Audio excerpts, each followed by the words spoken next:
Новые стандарты жизни в жилом комплексе «Солнечный город Супер». Суд, совещаясь на месте, определил рассмотреть дело в отсутствие заявителя Макарова Игоря Александровича.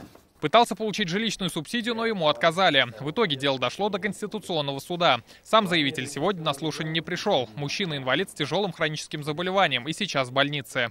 В пункте 1 статьи 8.2 Закона Республики Татарстан от 8 декабря 2004 года номер 63 ЗРТ слова «нуждающимися в жилых помещениях» были заменены словами «в установленном порядке нуждающимися в предоставлении жилых помещений по договорам найма жилых помещений жилищного фонда социального использования».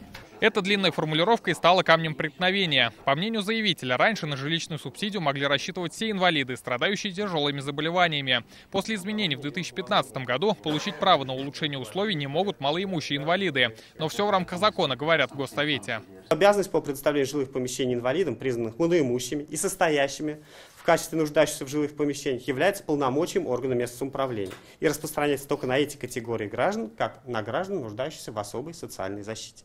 Как пояснили в исполкоме, мужчина может рассчитывать на жилье по соцнайму, как малоимущий, но для этого нужно встать на учет. Заявителю было отказано в постановке, я сокращаю, по социальному использованию, да? Да. А по социальному найму малоимущему он был признан, и вы говорите, что он не обращался.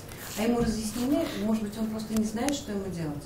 Он как раз, кстати, оспаривал данное распоряжение и в том числе просил обязать исполнительный комитет поставить его на учет в качестве нуждающихся в улучшении жилищных условий как раз в целях предоставления ему, да, по социальному найму.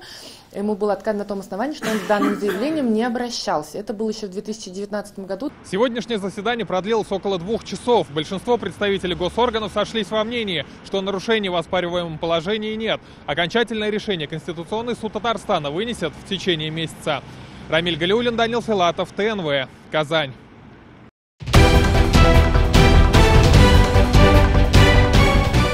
Все новости дня, выпуски программы «Новости Татарстана», программы и фильмы на сайте tnv.ru и на YouTube-канале ТНВ. Подписывайтесь.